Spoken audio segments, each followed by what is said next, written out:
Gloria a Dios, bendito sea el nombre del Señor. Gracias a todos aquellos que están aquí esta mañana por venir y estar en la presencia del Señor, alabando a Dios. Aquellos que nos ven en línea, bienvenidos en esta mañana. Les damos gracias al Señor por sus vidas. Sabe que mientras estábamos cantando, hermano Isaac cantó un canto fundado en el libro de Efesios, del capítulo 1. Y quiero, antes de ir a la palabra, el mensaje esta mañana, quiero compartir eso con ustedes. Efesios capítulo 1, donde el apóstol Pablo, por la inspiración del Espíritu Santo, nos dice que Dios nos escogió, dice, antes de la fundación del mundo, para que fuéramos santos sin mancha delante de Él. Pero dice que lo hizo esto conforme, ¿verdad?, al puro afecto de su voluntad, dice el verso 5. Dios hizo todo esto, verso 6, para la alabanza de la gloria de su gracia. O sea, Dios hizo todo esto, dice el verso 6, para que nosotros, los que fuimos los recipientes de esta gracia, alabáramos la gloria de su gracia, con el cual dice, nos hizo aceptos en el amado. Y luego en el versículo 12, otra vez repite, dice, a fin de que seamos para alabanza de su gloria. O sea que Él nos predestinó conforme a su propósito, con el fin. Este es el fin por el cual Dios hizo eso, para que tú y yo alabáramos su gloria. Nosotros los que primero esperábamos en Cristo. Y luego dice en el versículo 14 que nos dio el Espíritu Santo, que son las arras de nuestra herencia, o sea, el depósito, las primeras partes de nuestra herencia hasta la redención de la posesión adquirida, o sea, hasta que Dios haga todo lo que Él ha designado para nosotros, los que estamos en Cristo. Y dice, para la alabanza de su gloria. Creo que el Señor nos quiere dar aquí una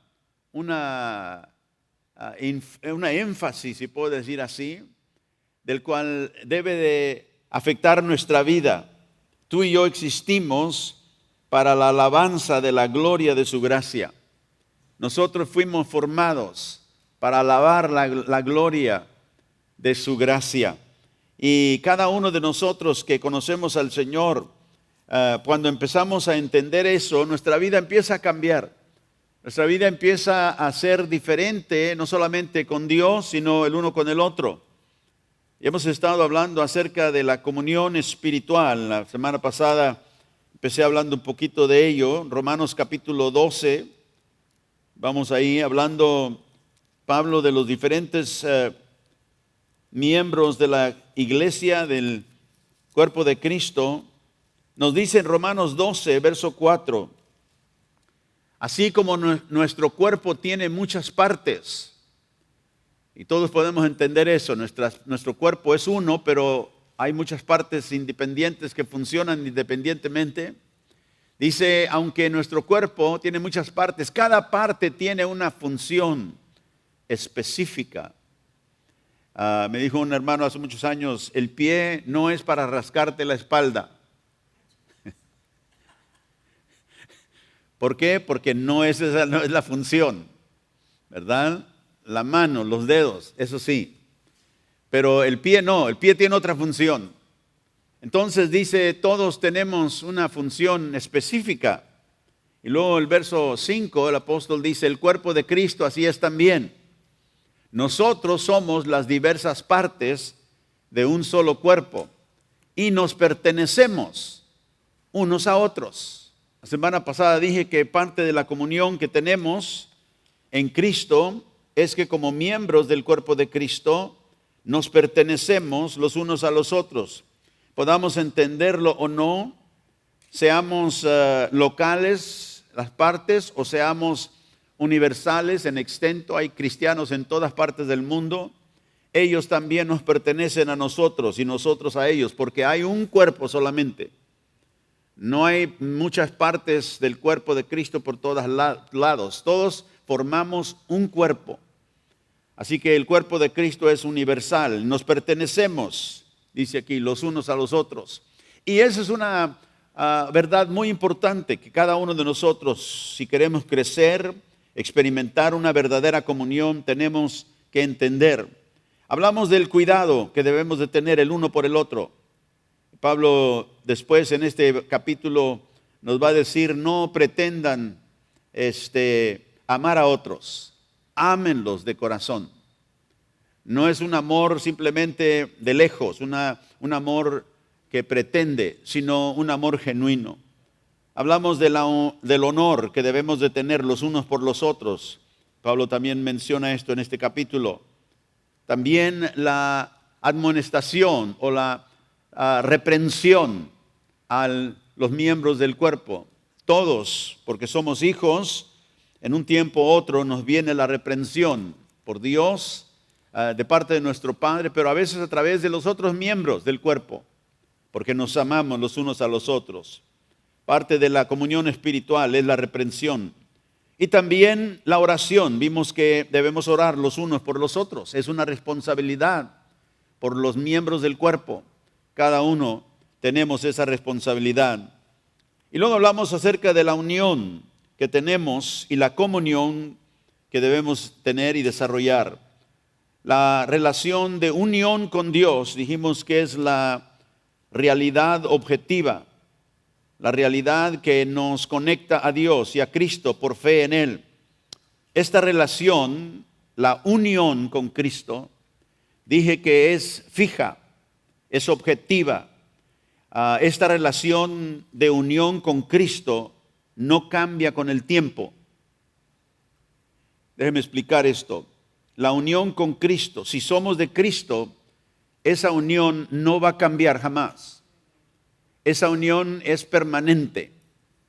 Cristo dijo, todos los que mi Padre me ha dado, yo los resucitaré en el día postrero.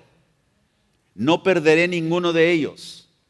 Y por eso dije, o eres de Cristo o no eres. No hay un que estoy medio conectado y que me estoy desconectando. No, esta unión, esta relación con Dios es objetiva, no cambia. Y dije que nuestros hijos, nosotros que tenemos hijos, son nuestros hijos. Nada va a cambiar eso, ni el tiempo, nada. Son y serán siempre nuestros hijos. Quizá de ellos se aparten de nosotros, quizá los desheredemos, pero ellos siempre serán nuestros hijos. Nosotros somos hijos de Dios y hemos puesto nuestra fe enteramente en Jesucristo. Y dale gracias a Dios que esa unión nunca cambia.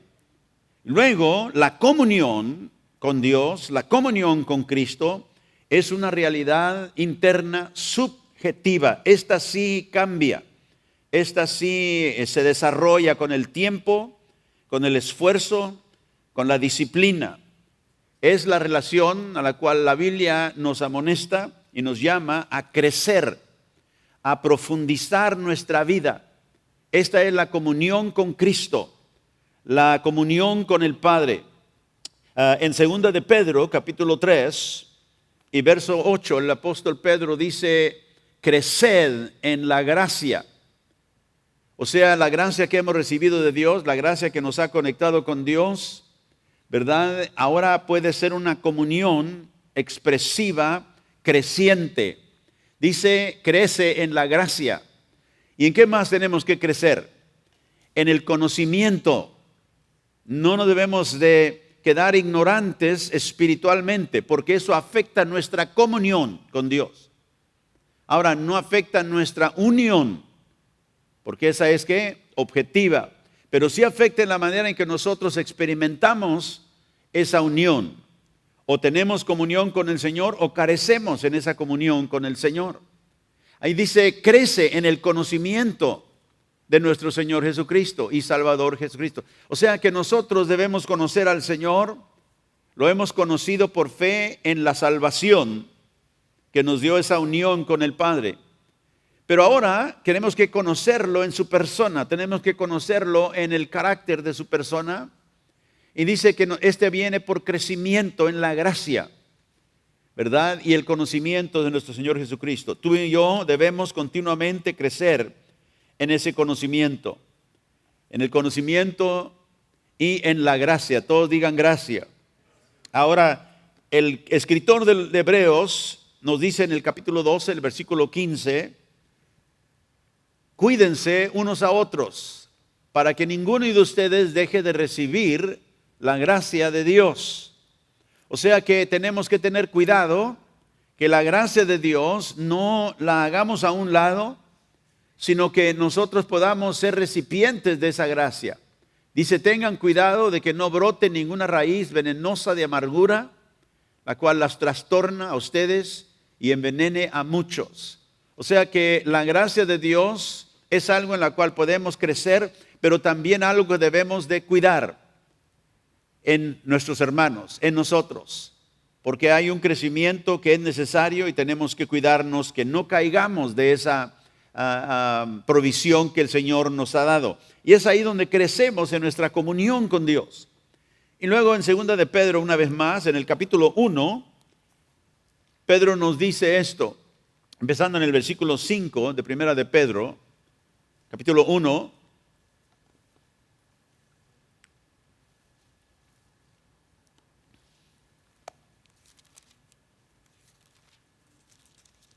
En el versículo 5, 1 de Pedro 1, verso 5.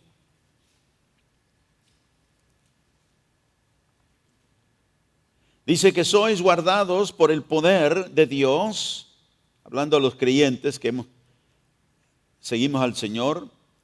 Somos guardados por el poder de Dios mediante la fe para alcanzar la salvación que está preparada para ser manifestada en el tiempo postrero.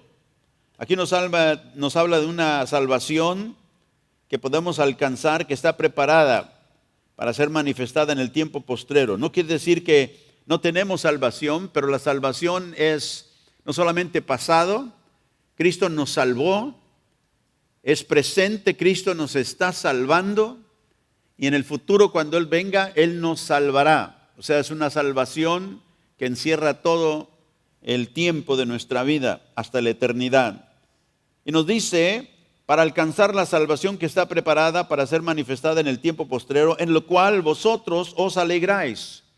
Aunque ahora, dice, por un poco de tiempo, si es necesario, tengáis que ser afligidos en diversas pruebas, para que sometida a prueba vuestra fe, mucho más preciosa que el oro, el cual aunque perecedero, se prueba con fuego, y que ésta sea hallada en alabanza, gloria y honra cuando sea manifestado Jesucristo. O sea, está animándonos a nosotros como miembros de la iglesia de que nuestra fe crezca, no sea probada. ¿Para qué? Para que la fe probada dice que es más preciosa que cualquier otra cosa, no perezca, sino que sea probada por fuego, y que al probarse sea hallada ¿qué?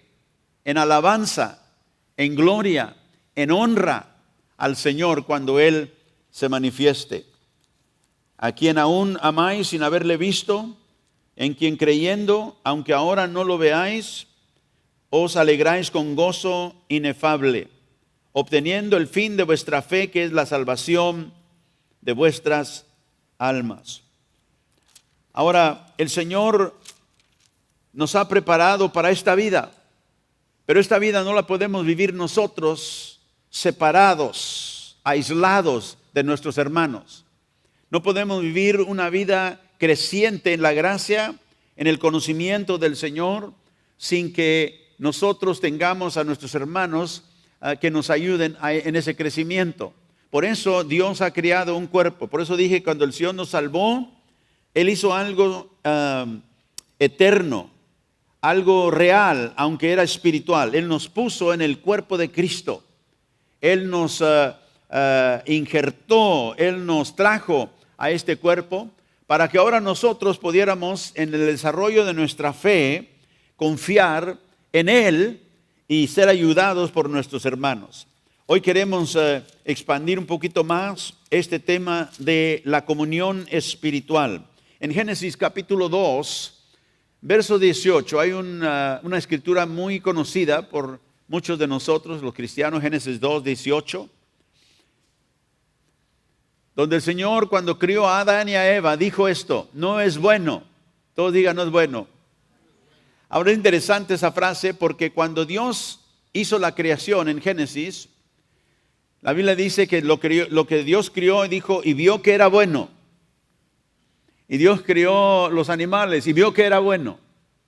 Y Dios creó, ¿verdad?, el firmamento, la luna, el sol, y vio que eran buenos. Todo era bueno. Hasta que crió al hombre. Y dijo, no es bueno que el hombre esté solo. Este es el único lugar donde el Señor dijo, esto no es bueno. Él lo crió, pero dijo no es bueno, no porque al criarlo no era bueno, sino que no era completo todavía. Y dijo, no es bueno que el hombre esté solo. Le haré ayuda idónea para él. O sea que Dios no creó al hombre para estar solo. Y este principio, aunque habla aquí del matrimonio principalmente y al principio en Adán y Eva, no es bueno que el hombre esté solo, es un principio no solamente para el matrimonio, sino que este principio nos da a entender de que fuimos criados para ser dependientes en Dios primeramente y el uno con el otro. Y esto habla de una comunión que iba a haber entre Adán y Eva que él no podía tener solo. Y eso también, ese principio podemos aplicarlo también, ¿verdad?, a la comunión entre los creyentes en el cuerpo de Cristo. No podemos nosotros vivir nuestras vidas solos. ¿Sabe que uno de los castigos que el Estado da a personas en la prisión, cuando, ¿verdad?, quiere castigarlos más, qué hacen con ellos? ¿Alguien sabe? Ya está en la cárcel, pero ¿qué hacen con esa persona? ¿Alguien sabe? ¿Cómo?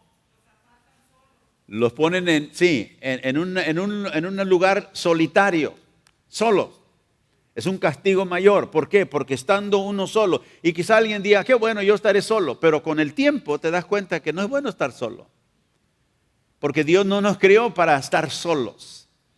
Y este principio, como digo, se aplica a la congregación, a la iglesia, a nuestros hermanos. Dios no nos creó para vivir nuestra vida solos.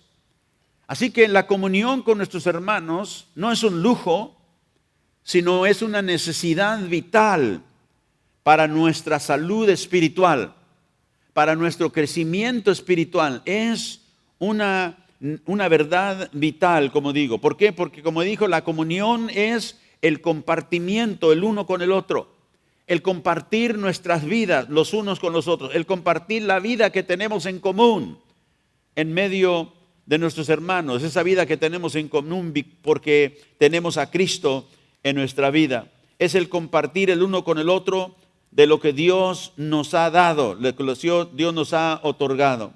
Así que la comunión espiritual con Dios fue diseñada por Él para que nuestra comunión con Él se alimente, escúcheme, de nuestra comunión con nuestros hermanos. Nuestra comunión con nuestros hermanos tiene que alimentar nuestra comunión el uno con el otro, pero ese alimento para ser vital hacia mi hermano tiene primeramente que venir de la fuente. No es aquí, es aquí. Dios primeramente. Cuando yo tengo comunión con Dios, entonces puedo alimentar la comunión con mis hermanos y ellos conmigo. Pueden pasarme cosas divinas y yo puedo alimentar cosas divinas también hacia ellos. Mire lo que dice el capítulo 6 del libro de Hebreos. El capítulo 6 del libro de Hebreos. Vamos a empezar el versículo 7. Hebreos 6. Verso 7 dice, porque la tierra que bebe la lluvia, aquí el escritor está hablando acerca de crecer, de seguir adelante a la perfección, le llama él en el versículo 1. Y dice que tengamos cuidado, que no caigamos en ese caminar. Y luego dice, porque la tierra que bebe la lluvia, que muchas veces cae sobre ella, y produce hierba provechosa a aquellos por los cuales es labrada, recibe bendición de Dios. Pero la que produce espinos y abrojos es reprobada, está próxima a ser maldecida, y su fin es el ser quemada. Ahora, el escritor escribe una verdad tan grande aquí y nos da, ¿verdad?, una idea, dándonos esta explicación en algo que nosotros podemos entender quizá más fácil. Dice en el versículo 7, la tierra que bebe la lluvia, que cae, dice, que empapa la tierra, es el versículo 7. La tierra se empapa de la lluvia que cae y produce ¿qué? Una buena cosecha para el agricultor. O sea, todos entendemos eso, estamos labrando la tierra, necesitamos la lluvia. Y la lluvia cae y produce algo bueno, produce una buena cosecha para el que la está sembrando, el agricultor. Y por tanto dice que recibe ¿qué? La bendición de Dios. O sea que la lluvia que cae sobre la tierra, que la tierra necesita para traer esa cosecha, necesita la lluvia. Y nosotros vemos la lluvia caer y lo tomamos como algo natural, pero es una bendición. Porque sin esa lluvia no hubiera fruto. Entonces Dios envía la lluvia y aquí el escritor le llama la bendición de Dios. Pero note que dice, la tierra se empapa de la lluvia que cae. Ahora, él no está hablando solamente aquí de algo físico, está hablando de algo espiritual. No, porque acuérdense, está hablando acerca de seguir hacia la perfección en Cristo, dejando a un lado las cosas del principio y empezar a crecer. Y luego da esta analogía y dice, la lluvia que Dios envía es bendición. Y luego el versículo 8 dice, en cambio, el campo que produce espinos y cardos no sirve para nada. El agricultor no tardará en maldecirlo y quemarlo, o sea, no hizo nada. Ahora, a veces leemos cosas como estas y los pasamos así nada más ligeramente por algo, pero es una lección. Póngase a pensar usted.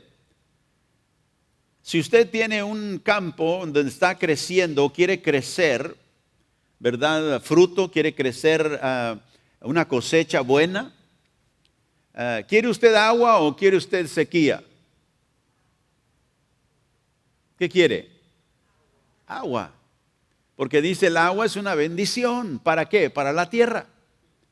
Y lo que el escritor está haciendo aquí, y luego dice, y esto es evidencia de ¿qué? Que ha sido bendecida por Dios. Porque Dios es el que envía la lluvia. Y está dando este entendimiento, que nosotros somos esa tierra, donde cual la lluvia cae continuamente y empapa la tierra, dice, y trae fruto. Pero luego menciona otro tipo de tierra, la tierra que produce espinos y abrojos.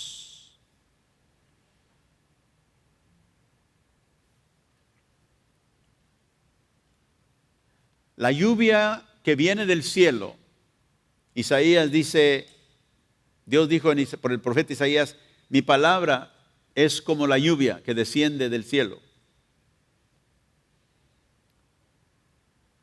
Usted y yo somos el campo. ¿Cuántas veces cae la lluvia sobre tu vida? Cuando la lluvia viene, como esta mañana, estamos aquí sentados escuchando la palabra de Dios, algunos estarán viendo en línea. La lluvia está cayendo sobre tu vida, pero ¿qué está produciendo? La evidencia se muestra en el campo. Diga, mira, el campo no produjo nada. El campo todavía tiene ¿qué? Espinos y abrojos ahora. ¿Y para qué bueno es eso? Para nada. No sirve para nada. Dice el agricultor viene y la ¿qué? Y la quema, porque no produjo nada. Mi pregunta a ti y a mí esta mañana es, ¿cuántas veces cae la lluvia sobre tu vida y cómo cambia tu vida o no cambia? Una persona que escucha la palabra de Dios, los mensajes de Dios, en canto, en predicación, pero nunca cambia su vida. ¿Sabe qué? es evidente que no hay bendición de Dios ahí. No importa cuánta persona diga que es. Pero cuando una persona escucha la palabra de Dios, la palabra de Dios cae sobre él, no solamente cuando viene aquí a recibir enseñanza, sino durante la semana, o se alimenta de la palabra, o escucha a alguien la palabra y cae ahí, y eso trae un cambio en tu vida. El escritor dice, eso es evidencia que ha recibido bendición de Dios. Así que yo esta mañana digo, Señor, ayúdame, ayúdanos a que la bendición de Dios se manifieste en nuestra vida en la manera en que nosotros vivimos, en la manera en que nosotros nos comportamos, en la manera en que nosotros pensamos. Y yo puedo examinar mi propia vida y decir, ¿he crecido aquí o no? Tanto que ha caído la palabra de Dios sobre mi corazón, Señor, y no veo el fruto. ¿Qué pasa? Porque la lluvia es bendición de Dios. ¿Cómo la recibimos nosotros? Es otra cosa.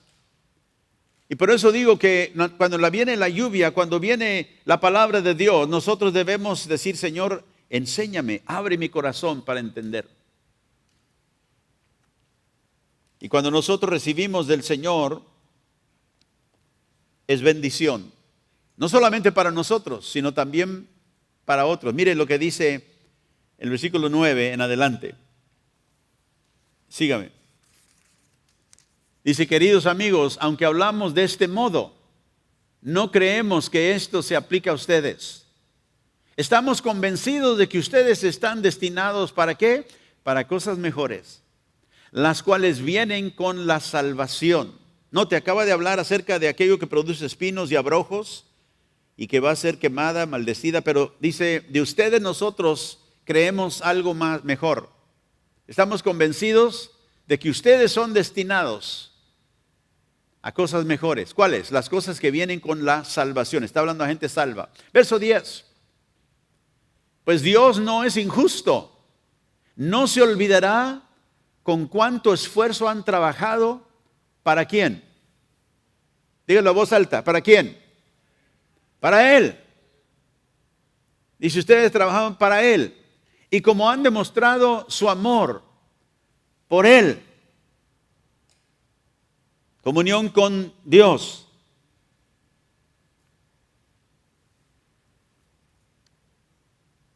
¿Cómo han demostrado su amor por Él? Sirviendo. ¿Sirviendo a quién? A otros. Porque ahí sería, si estaba hablando solamente de su comunión con Dios, diría, ustedes con tanto esfuerzo han trabajado para Dios, han demostrado su amor para Dios y están sirviendo a Dios. Y dijo, pero hermano, ¿no debemos de servir a Dios? Sí. Pero ese servicio a Dios muchas veces se manifiesta en el servicio a nuestros hermanos. Ah, no, a ellos no quiero servir, yo quiero servir a Dios. ¿Ve? Por eso digo, ¿qué efecto ha hecho la palabra en tu corazón? Estaba hablando el otro día con hermano Roberto y me dijo, ¿sabe? He estado pensando que a veces nosotros hablamos mucho de Dios, pero no hablamos mucho con Dios. ¿Cómo está eso? Nos vemos religiosos, porque oímos algo, aprendimos algo y como no resulta de comunión, resulta de información, hablamos de Dios y todos creen que somos muy espirituales. Hablamos de Dios, pero nunca o a poco hablamos con Dios. Pero déjame decirte que cuando tú hablas con Dios, vas a tener mucho más que decirle a otros de Dios que va a ser eficaz en la vida de ellos. Y note que aquí los creyentes dice, Dios no se olvidará, no es injusto. Él no se olvida del esfuerzo el cual ustedes han trabajado. Y dice, han trabajado para Él. Y han mostrado su amor por Él. Pero lo han hecho sirviendo a sus hermanos. Sirviendo a todos creyentes, a otros creyentes, como todavía lo hacen. Qué hermoso, qué tremenda verdad para que nosotros captemos. Y luego dice el versículo 11, nuestro gran deseo es que sigan amando a los demás mientras tengan vida, para asegurarse de que lo que esperan se hará realidad. Verso 12. Entonces no se volverán torpes ni indiferentes espiritualmente. ¿Ven? Si vas a servir a Dios es porque estás sirviendo en lo que Dios te ha dado de gracia para tus hermanos. Y no serás indiferente, dice espiritualmente. No te vas a volver, ¿qué? Torpe. No vas a ser ese campo que produce solo espinos y abrojos. En cambio, seguirá el ejemplo de quienes, gracias a su fe y perseverancia, heredarán las promesas de Dios. ¿Y cuántos quieren las promesas de Dios se cumplan en su vida? Yo sí. Entonces Pablo, o el escritor aquí nos dice, es importante que veamos esto en el contexto en el cual debemos entenderlo. Yo quiero servir a Dios. Ojalá y Dios me mande a Acapulco como misionero, porque me gusta Acapulco. Mi hijo me dijo hace algunos años atrás, papá, ¿por qué Dios siempre te manda donde hay playas? Fíjese, Dios nos mandó a Miami y vivimos en la playa. Dios me tiene aquí, está Puerto Isabel. Dios me envió a Acapulco a iniciar una congregación en el mera bahía ahí de Acapulco. Y le dije, porque Dios sabe que a mí no me gusta el mar y no voy a pasar todos los días en el mar. Bueno, el mar sí me gusta, pero es la arena la que no me soporto. Y gracias a Dios que estuvimos ahí en Acapulco, pudimos bautizar mucha gente en el mar, gloria a Dios. Para eso sí está bueno, le digo, para eso está bueno. Pero dice, nosotros heredamos las promesas de Dios perseverando en aquello en el cual Dios nos llamó a hacer. Y eso es que seamos nosotros integrados en un cuerpo donde servimos a Dios sirviendo a nuestros hermanos. Mateo capítulo 9, vamos ahora ahí. En el versículo 37 el Señor dijo algo acerca de nuestra responsabilidad como parte del cuerpo de Cristo. Dice Mateo 9:37. Gracias, Señor. Jesús dijo a sus discípulos, a la verdad, la mies es mucha. A los obreros, ¿cuántos son? Son pocos. Rogar pues al Señor de la mies que envíe obreros a su mies. La mies es mucha y los obreros son pocos. ¿Qué es lo que mantiene a una persona obrando en la viña del Señor, en el trabajo del Señor? Porque hay muchas cosas que nos pueden quitar la vista de la misión que Dios nos ha dado como creyentes. Hay muchas cosas que pueden interrumpir ese trabajo, esa obra del Señor, porque nos enfocamos tanto en lo terrenal, en lo temporal. ¿Qué es lo que mantiene a un obrero trabajando en la misión de Dios? Porque a veces no hay mucha aparente recompensa. Y alto en la lista de esto es la comunión espiritual con otros creyentes. Es el ser integrado en la misión del cuerpo que Dios le ha dado a su cuerpo. Porque al estar integrado en la comunión con los santos, con los hermanos, nos guarda, nos mantiene contables delante de nuestros hermanos, pero también nos ayuda para que seamos animados, porque muy fácilmente nos distraemos con muchas otras cosas. Y siempre hay hermanos que nos necesitan ayudar. Hermano, necesitas otra vez conectarte aquí. Necesitas otra vez poner tu mirada en las cosas que Dios nos ha llamado a hacer y no tanto en lo terrenal, porque eso va a pasar. ¿Sabe que Pablo también, siendo apóstol del Señor, necesitaba, como obrero en la mies, la ayuda de sus hermanos? Mire Romanos capítulo 1, verso 11 y 12. El apóstol Pablo dice, porque deseo verlos, hablando con de los hermanos en Roma, para comunicarles algún don espiritual a fin de que sean confirmados. O sea, dice, tengo algo para darles, para confirmarles, para ministrarles. Esto es para ser mutuamente confortados, dice, por la fe. Esta traducción dice, deseo verlos para comunicarles algún don espiritual. Y luego en el versículo 12 dice, para ser mutuamente confortados. ¿Cómo? Por la fe que nos es común a vosotros, a mí, a vosotros y a mí. O sea, él decía, yo tengo algo que impartirles, pero yo también necesito ser confortados, ser animados por la fe de ustedes.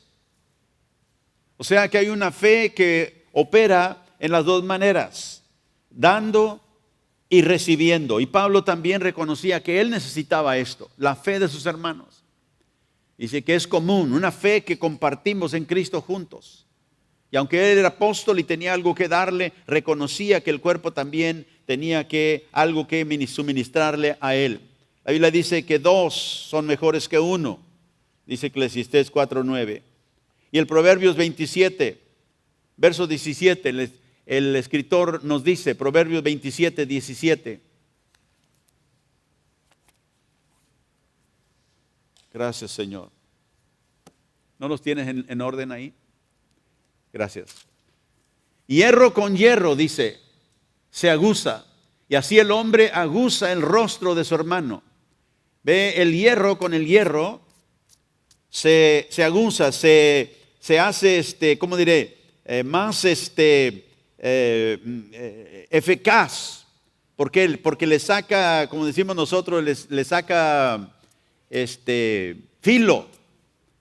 Se afila el uno con el otro, el hierro con el hierro. ¿Ve? Dice, así el hombre que también aguza, afila el rostro de su hermano o de su amigo. Y nosotros, como decía al principio, no fuimos criados para vivir la vida solos. Necesitamos como ese otro hierro que venga y nos ¿verdad? Agude, que nos haga más eficaces como instrumentos del Señor. Así que cada uno de nosotros necesitamos a nuestros hermanos en nuestra vida para que nos ayuden, para que nos afilen. Y esto nos lleva a que la necesidad de crear un hábito con nuestros hermanos, de conversar, pero no de las cosas solamente que afectan terrenalmente nuestra vida, solamente de mis hijos, lo que están pasando, de esto, sino de las cosas divinas. Es bueno sentarme con mi hermano y hablar de qué es lo que el Señor te está ministrando a ti en tu vida. A ver, cuéntame. Y a veces nosotros tenemos miedo que alguien nos pregunte eso. ¿Por qué? Porque no hemos tomado mucho tiempo para estar con el Señor. Y no tenemos nada que Él nos está redarguyendo o que estamos percibiendo del Señor. Pero ¿cómo creamos un hábito espiritual de hablar de las cosas divinas? Teniendo esta comunión con nuestros hermanos, ¿verdad? Tomando el tiempo para sentarnos con ellos y decir, cuéntame, ¿qué está el Señor obrando en tu vida? Y yo compartiendo lo que el Señor está diciéndome, hablándome a mí. Y esto nos ayuda una vez más, ¿para qué? Para poder afilarnos. Porque a veces nosotros al contar lo que el Señor está haciendo en nuestra vida, nos damos cuenta, ¿verdad?, de la seriedad, porque nuestros hermanos nos afirman eso. Ve, escucho al Señor tratando con tu vida en esta área y animándolo a que Él, ¿verdad?, pueda ser transformado por esa verdad que el Señor le está mostrando. Pero una comunión espiritual con mis hermanos presupone que tengo una relación de comunión con mi Padre Celestial. Porque dije, esa es la fuente de donde fluye. Si yo voy a compartir algo que va a ayudarles a ellos, si yo voy a mostrar amor por Dios, como hemos leído ya, si voy a mostrar mi trabajo para el Señor, lo voy a mostrar haciéndolo hacia mis hermanos.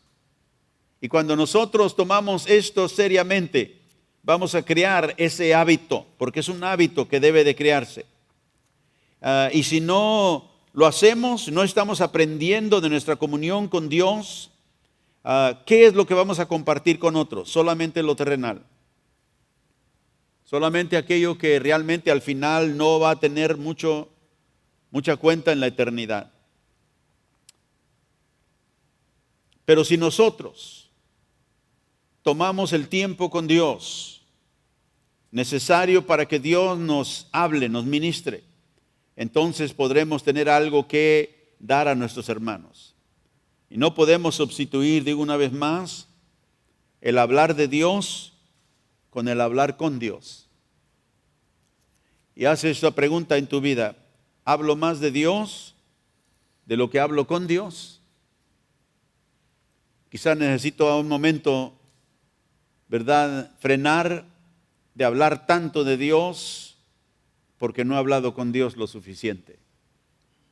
Yo te garantizo que cuando empiezas a hablar con Dios, tendrás que hablar de Dios a otras personas y a tus hermanos principalmente. Vamos a regresar a Hebreos capítulo 5. Así que la comunión con Dios es la fuente donde la comunión con nuestros hermanos fluye. La comunión con Dios es el fin hacia el cual la comunión con nuestros hermanos nos debe de llevar. Y aquí en Hebreos capítulo 5, el escritor nos advierte que tengamos cuidado una vez más. Hebreos capítulo 5, empezando en el versículo 9.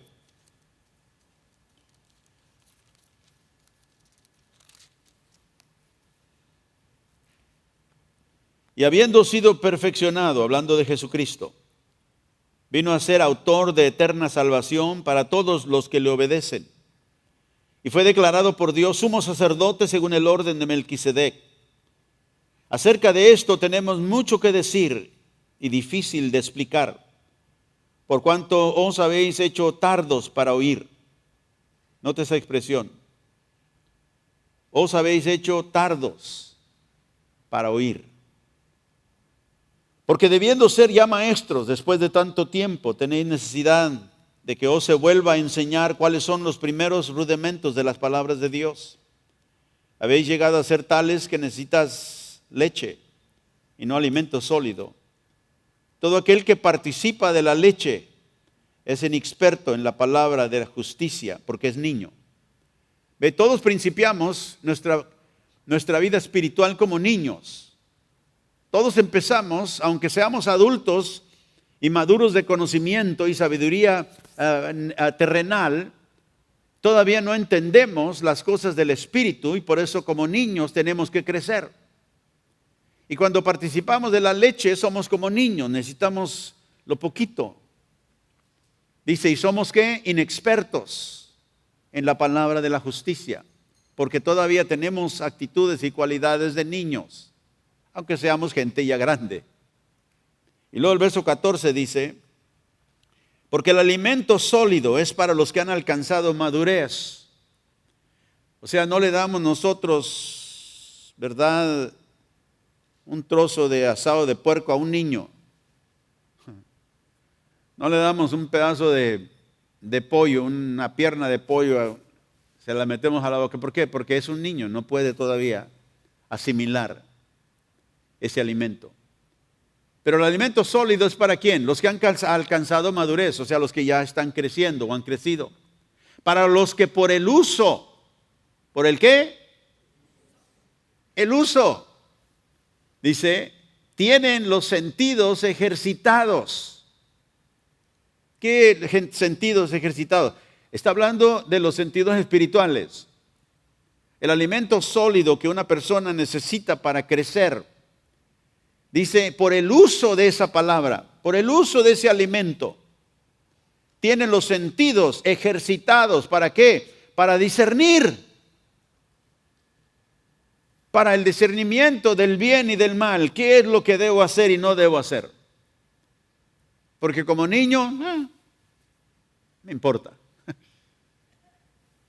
Usted pone a un niño arriba de aquí y el niño se avienta.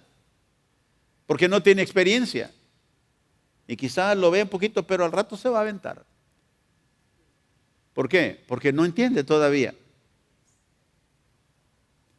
Y usted como maduro, gente que ya aprendió porque usted también se tiró y ya supo lo que pasa, se va a acercar con el niño y va a decir, no, no, no, hijo, no te tires de ahí. Ya ves, Dios, nuestros hermanos que ya han caminado con el Señor, son más maduros y nos dicen, hermano, no camines por ahí. No, de que a mí nadie me dice nada. Órale, entonces síguele. Ahí habrá alguien más que te va a esperar. ¿Y cuántos damos gracias a Dios por las personas que un día nos dirigieron de esa manera? Yo estoy agradecido con el Señor cuando alguien me frenó. No hagas eso, pastor. Y agradezco a Dios. Y hay otros tiempos cuando, sabiendo, no escuché y tomé pasos equivocados, como todos hemos hecho en nuestra vida. Pero necesitamos este alimento, esta lluvia que cae continuamente sobre la tierra y es empapada la tierra, y digo, Señor, déjame que esto sea para la transformación de mi vida, de mi carácter. Y cuando alguien venga y me exhorte, no lo tome yo como diga, no, yo solamente recibo de Dios. No, Dios me puso a mis hermanos para que también ellos puedan ministrarme. Y cuando crecemos viene un alimento, ahora un entendimiento de Dios, de parte de Dios. Y en ese crecimiento viene un alimento más sólido. Y entre más yo hago y soy hacedor de esa palabra, hacedor de esa verdad, hacedor de esos principios que encuentro en la palabra de Dios, y los hago, el uso causa que los sentidos de discernir espiritualmente sean, ¿verdad?, fortalecidos, sean encendidos. De repente empiezo a entender. Y ya no es simplemente lo básico del bien y el mal, ahora es la sabiduría de saber por qué. Porque todos como niños se nos instruyó, mira, no digas mentiras. Y como niños, ¿y por qué no, mamá? ¿Por qué no, papá? Porque nosotros pensamos que no debemos decir mentiras porque cuando te prendan en la mentira, ¿qué va a pasar? Te va a ir mal. Y eso es lo que aprendimos nosotros. Y es verdad. Pero ¿sabe usted que hay algo más profundo de eso? Detrás de ese mandato, no mientas. No des falso testimonio, dice el mandato de Dios en los 10 mandamientos. No des falso testimonio, no mientas. ¿Por qué? Y a veces nosotros, como digo, les enseñamos a nuestros hijos, porque mira, cuando te cache la maestra, te va a reprobar, te va a dar un mal. Y es verdad, eso va a pasar, pero esa no es la razón por la cual nosotros no debemos de mentir. Pero no lo entendemos hasta que no empezamos a discernir la verdad entre el bien y el mal. ¿Por qué es que no debemos de mentir? No es porque traerá una consecuencia cuando nos prendan en la mentira. Porque detrás de ese mandamiento, no mientas, hay una persona que dio ese mandamiento, que dijo, yo soy la verdad. Y no mentimos porque honramos a aquel que dio esa ley, ese mandamiento. El efecto de mentir es la consecuencia, pero esa no es la razón por la cual no debes de mentir. Hijo, no debes de mentir, porque el Dios que es verdad, el Dios que dio ese mandamiento, a Él le vas a dar tú y yo un día le vas a dar cuenta a Él. Vas a deshonrar su nombre.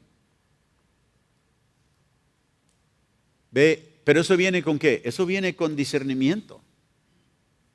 Ahora discierno, ¿por qué no peco? Porque detrás de todo provisión al pecado hay un Dios que se sienta en el trono de autoridad y que nos ama tanto que nos dice, esa no es la manera de vivir tu vida. No hagas eso. Y en honra a Él y para glorificarle a Él, no lo hago. Ahora, se convierte en el no mientas. Porque cuando tú dices una mentira, en ese momento tú le estás diciendo a aquel que es la verdad: yo sé que esto no es como tú, pero yo ahorita no quiero ser como tú. Ahora, no pensamos nosotros de esa manera porque nos carecemos, como digo, de discernimiento. Pero es una mentira, es decirle a Dios: yo reconozco que tú eres la verdad, pero yo no quiero en este momento ser como tú. Diría: pastor, yo nunca le diría a Dios eso. Claro que no, pero lo hacemos. Y por eso dice aquí el escritor: el alimento sólido pertenece a los maduros, a aquellos que están creciendo. ¿Para qué? Para que sus sentidos espirituales sean ejercitados y disciernan entre el bien y el mal, entre lo que agrada a Dios y no agrada a Dios. Y nosotros nos necesitamos los unos a los otros con ese fin. Hebreos capítulo 5, aquí donde hemos leído, dice el versículo 11: tenemos mucho que decir, hermanos, de esto, pero ustedes se han hecho ¿qué? Tardos para oír. Tardos para oír. Si no estamos nosotros oyendo directamente de Dios por medio de nuestro estudio de la palabra, por nuestro tiempo de oración, no vamos a estar alertas. No vamos a percibir para poder darle a otros la verdad que Dios quiere que demos. Así que la comunión espiritual envuelve varias cosas. Voy a terminar con esto.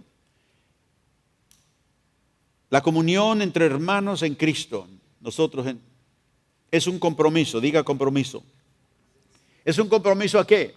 A la fidelidad de juntarme con mis hermanos, de no aislarme, no separarme de ellos. Es un compromiso a ser honesto, abierto en mi corazón hacia otros que Dios pone en mi vida. Es un compromiso a una confidencialidad de lo que ellos comparten conmigo. No lo ando diciendo y divulgando a todo el mundo. Porque si alguien viene y confiesa algo a ti, es para que tú y él sepan y que tú puedas orar por ellos y ministrarles. Y cuando digo confidencialidad, no estoy hablando de chisme. Hermano, quiero decirte algo de la hermana. No, eso es un chisme. Pero algo que sea confidencial de mi vida para compartir con mi hermano, para que me ayude a orar, para que me ayude a animarme cuando me desanimo por ello. Así que esos son algunos de los compromisos que identifican una verdadera comunión espiritual. Soy fiel en juntarme con mis hermanos, abierto, honesto, ¿verdad? Confiable. La Biblia dice, debemos confesarnos los pecados los unos a los otros. En Hebreos capítulo 10 también nos habla de una responsabilidad que tenemos como personas que estamos en comunión. Ya hablamos de los compromisos, pero la responsabilidad es que de animarnos, de amonestarnos los unos a los otros. Hebreos capítulo 10, verso 24, dice: y considerémonos unos a otros. ¿Para qué? Para estimularnos al amor y a las buenas obras. ¿Qué debo hacer yo cuando estoy con mis hermanos? ¿Cómo los estimulo? ¿A qué? A un amor más genuino, más profundo, mis hermanos. ¿Cómo puedo yo estimular a mis hermanos a hacer las obras buenas a las cuales Dios los ha llamado? ¿Cómo los puedo yo, verdad, regresar quizá del camino si se han desviado? Acuérdense que le dijo, ¿cómo mantenemos a una persona, verdad, cristiana, obrera, obrando en el trabajo del Señor, en la obra del Señor? La mies es mucha, los obreros son pocos. Y a veces tenemos que estar instando a los obreros a que se unan a lo que estamos haciendo en la obra de Dios. Porque a veces somos, como digo, tardos para oír. No hemos oído a Dios, menos al hermano. Si no le pongo atención a Dios, menos te voy a poner atención a ti. Pero dice, consideremos, ¿cómo estimulamos a nuestros hermanos al amor? ¿Cómo estimulamos a nuestros hermanos a las buenas obras? Y luego dice, no dejando de congregarnos. ¿Ve? Parte de ello es, no pierdas esa conexión. Sé fiel en el juntarte con tus hermanos. Como algunos, dice, tienen por costumbre. ya están acostumbrados. Sino que, ¿qué? Exhortándonos. Ve, ahí está parte de esa comunión. No dejamos de congregarnos porque somos fieles al cuerpo de Cristo. Ve, no es nuestra costumbre dejar de congregarnos. ¿Sabe usted que hay gente en la iglesia que busca cualquier excusa para no juntarse? Para no venir a las reuniones, para no conectarse con nada. Ah, no, es que estoy ocupado. Ah, no, que tengo esto. Ah, no, que voy a hacer lo otro. Ah, no, que tengo... Y siempre pierden la conexión. Y luego se preguntan por qué, como dice el canto, ¿por qué estamos como estamos? ¿Ve? Dejando, hemos abandonado. Dice, y esa no es mi costumbre. Ve, dígalo conmigo, esa no es mi costumbre. Yo me acuerdo, mis padres nos enseñaron esto como creyentes. Nosotros nunca dejábamos de congregarnos. Venía, va a llover ahora, y nosotros, va a llover, no vamos a ir a la iglesia. No, que no vamos a ir a la iglesia ni que nada, arréglense, decía mi mamá. Hubiera chubasco o no hubiera chubasco, nosotros nos congregamos con los hermanos. Y luego dice, algunos tienen eso por costumbre, no haga esa costumbre, mala costumbre. Sino dice que exhortándonos. Y tanto más cuando veis que aquel día, ¿qué? Se acerca, el Señor viene. Ahora, yo no creo que aquí está hablando, dejando de congregarnos, solamente hablando de que no vengamos a la congregación, a la iglesia. Porque el contexto aquí está hablando de un contexto de ánimo, de exhortación, exhortándonos, estimulándonos al amor. Está hablando más que solamente cuando nos reunimos a la iglesia. Porque cuando nos juntamos aquí, venimos, adoramos a Dios, escuchamos, pero no hay mucho tiempo para animarnos, exhortarnos. Quizá después de la reunión y todo. Está hablando más que solamente la reunión dominical o la reunión entre semana. Sino que dice que cuando nos juntamos es un tiempo para exhortarnos. Es un tiempo para estimularnos al amor. Así que habla de una comunión, de una integración total. Sea aquí, sea cuando estemos haciendo juntos algún alcance, seamos haciendo alguna otra cosa. Y doy gracias a Dios por aquellos que nos han ayudado en el alcance, cuando fuimos al alcance en veranda, ahí en los ancianos. Gloria a Dios, porque Dios está haciendo algo ahí en aquellos que ya tienen poco tiempo. Aleluya. Pero gracias a Dios que podemos enjutarnos con nuestros hermanos, ayudar en lo que podemos hacer. ¿Por qué? Porque la misión del Señor es continua. Así que nosotros nos amonestamos, nos animamos, nos amonestamos y oramos también los unos por los otros. ¿Sabe qué es la manera de cuidarnos los unos a los otros? Mutuamente responsables por el bienestar de nuestros hermanos. Dije mutuamente. Yo para ellos y ellos hacia mí. En Filipenses 2, verso 4. Rápidamente, Filipenses 2:4 dice, no se ocupen solo de sus propios intereses. Ahora esa palabra es para alguien aquí esta mañana. Específicamente. Y Dios te está diciendo, no te preocupes solo por lo que te interesa a ti. Sino también procuren intereses ¿de quién? De los demás. ¿Cuáles son los intereses de mis hermanos? Y no hay nada malo con tener intereses personales. No me malentienda. Pero dice, no te ocupes solo en lo que a ti te interesa, sino también procuren enterarse en lo que interesa a los demás. ¿Cómo velas tú por tus hermanos en la comunión? ¿Cómo velo yo por mis hermanos en la comunión? Nosotros no transferimos la responsabilidad personal que tenemos a otros, que se interesen todos por mí solamente, porque tenemos una responsabilidad personal que tenemos delante de Dios. Yo no te puedo transferir esa a ti y decir, la Biblia dice que tú te debes de ocupar por mí, así que te la voy a pasar a ti. No, todos tenemos que asumir nuestra propia responsabilidad. En Gálatas capítulo 6,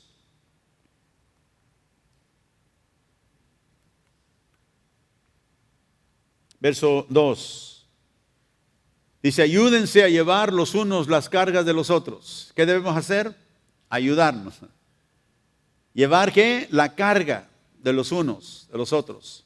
Y obedezcan de esa manera la ley de Cristo. ¿Qué es la ley de Cristo? Que ayudemos a nuestros hermanos. Que los amemos con un amor genuino. No pretender amar, sino realmente amarlos. Ayudándoles a qué? Cuando la carga es pesada para ellos. No dice, toma la carga de ellos y llévala tú. No, dice, ayúdales a llevarla. Ellos son responsables, como tú eres responsable por la tuya. No asumimos la responsabilidad de ellos, ayudamos en la responsabilidad que tienen. Verso 4. Dice, presta mucha atención a tu propio trabajo, porque entonces obtendrás la satisfacción de haber hecho bien tu labor y no tendrás que compararte con nadie. O sea, fíjate en lo que tú tienes responsabilidad de hacer. Y luego en el versículo 5 dice, pues cada uno es ¿qué?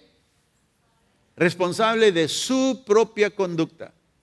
De su propia conducta y las consecuencias que vienen a causa de ello. O sea, de su propia carga. Cada quien tenemos responsabilidad de llevar nuestra propia carga. Pero Dios nos ha puesto en un cuerpo donde tenemos a nuestros hermanos que nos pueden ayudar. Aleluya. Y eso es hermoso. Cuando vivimos de esa manera hacia Dios y servimos a nuestros hermanos. Y aunque tenemos una comunión objetiva con todos los creyentes, como ya he dicho, subjetivamente tenemos una comunión personal y esa comunión personal no puede ser con todo el mundo. No puedo tener comunión con todas las personas. Tengo una realidad, una comunión con ellos por comunión con Cristo. Son parte de mí, le pertenezco a ellos. Pero la comunión subjetiva y personal solamente la puedo tener con algunos pocos en el cuerpo. Y eso también nos demuestra el cuerpo. Por eso le dije, el pie no es para rascarse la espalda. Si yo tengo una necesidad en mi espalda, que tengo, ¿verdad?, comezón, ¿a quién llamo? A aquellos que pueden alcanzar esa necesidad. ¿Ve? Llamo a la mano. Ráscame aquí, por favor. Ráscame acá. Ahora, si estoy sentado y quiero ir al refrigerador a comer algo, no le digo a mis manos que me ayuden. No le digo ni a mis hombros que me ayuden, ni a mis brazos. ¿Por qué? Porque ellos no me pueden llevar ahí. ¿A quién le digo? A mis piernas. Llévame. Ellos son los que me pueden llevar. ¿Ve? Así que no tenemos nosotros, si yo soy parte de la mano, yo tengo relación íntima, más íntima con los que están cerca de mí.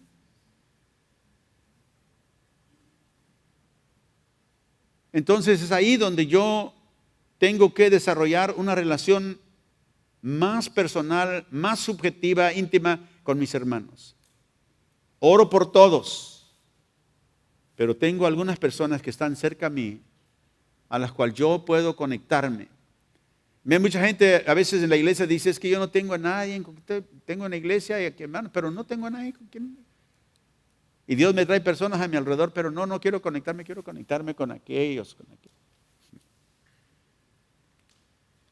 Pero Dios nos ayuda a reconocer que Él nos ha provisto en el cuerpo personas a nuestro alrededor, miembros a nuestro alrededor, en los cuales pueden ellos exhortarnos, animarnos, orar por nosotros, llamarnos a cuenta cuando estamos mal, porque son nuestros hermanos. Y cuando yo recibo del Señor, tengo que compartir con aquellos que Dios ha puesto a mi alrededor, en una manera práctica, en una manera más cercana. Por eso digo, esta comunión con la hermandad no puede ser con todos en la iglesia. Tiene que ser con algunos, los cuales Dios ha puesto a mi alrededor, los cuales yo puedo tener esa comunión más íntima, más acercada. Y ahí puedo yo experimentar lo que dijo el escritor en Proverbios 27, ¿verdad? Que el hierro, ¿verdad?, agudiza al hierro. El hierro, ¿verdad?, ayuda a su hermano, ¿verdad? Lo afila, lo ayuda para ser un instrumento que Dios pueda usar. Y es importante que al recibir nosotros la verdad de Dios en nuestra comunión con Dios, no sea solamente intelectual, sino que esa verdad que yo recibo en mi comunión con Dios, como cualquier otra escritura, tiene que ser aplicada. ¿Ve? Por el uso, dijo el escritor. El uso viene a traer un discernimiento del bien y del mal. Así que cuando yo la palabra de Dios, cuando yo la escucho, no es solamente un conocimiento, como leímos en Pedro que dijo crecer en el conocimiento del Señor. No es un crecimiento académico, no es un conocimiento solamente mental, sino que la escritura que recibimos, la verdad que recibimos, tiene que ser una verdad que aplicamos a nuestra vida. Ser hacedores de la palabra, dijo Santiago, y no oidores solamente. Así que es indispensable que nosotros, en el cuerpo de Cristo, en esa comunión que tenemos, le digamos al Señor: úsame, Señor, para hacer una bendición a mis hermanos. Ayúdame para tener esta comunión con ellos que nos va a ayudar a ambos, a ellos y a mí. Y queremos orar esta mañana antes de despedirnos a que Dios fomente una comunidad cristiana con una comunión verdadera y bíblica para cada uno de nosotros. Póngase de pie conmigo esta mañana. Ustedes que están viendo en línea, también les pedimos que oren con nosotros. Pedimos esta mañana: Señor, te pedimos de todo nuestro corazón, como miembros a quien tú has salvado y has puesto en un cuerpo, en este cuerpo. Señor, tú nos has llamado a una comunión contigo primeramente y los unos con los otros. Y nos comprometemos, Señor, te pedimos que nos des gracia para ser fieles en nuestra comunión con nuestros hermanos, para ser honestos y abiertos cuando necesitamos hacerlo en alguna situación, para guardar, Señor, confidencialmente aquello que es compartido con nosotros para una bendición no solamente personal, sino corporativa del cuerpo. Ayúdanos para velar por nuestros hermanos. Nos comprometemos a ellos, Señor.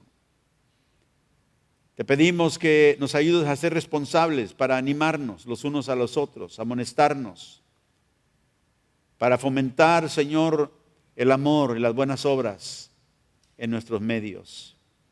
Nos comprometemos a una responsabilidad de orar por nuestros hermanos, por nuestros pastores, de orar, Señor, que tu voluntad se haga en este lugar y a través de aquellos que tú has llamado aquí a este lugar. Pedimos, Señor, que nos des ese espíritu de cuidar de nuestros hermanos y velar por ellos y ser responsables y llamarlos a una contabilidad, a una responsabilidad también como miembros del cuerpo de Cristo. Te pedimos, Señor, que nos des un espíritu de discernimiento para discernir aquellas cosas que a ti te agradan y aquello que no te agrada. Ayúdanos, Señor, para ver un mundo que perece y necesita el Evangelio, el cual tú nos has confiado. Y ayúdanos, Señor, para envolvernos y involucrarnos más en ver esa verdad que alcance a todos aquellos a quien tú has preparado, Señor, y has llamado, y has predestinado. Y te pedimos, Señor, que nuestra iglesia sea una iglesia envuelta en la misión de ver a un mundo alcanzado para Cristo. Te pido esto en el nombre glorioso de Jesús. Llévanos en paz de este lugar, sánanos, restáuranos, Señor. Redarguye nuestro corazón si en alguna área necesitamos cambio. Y te pido esto, Señor, en el nombre de Jesús. Amén y amén.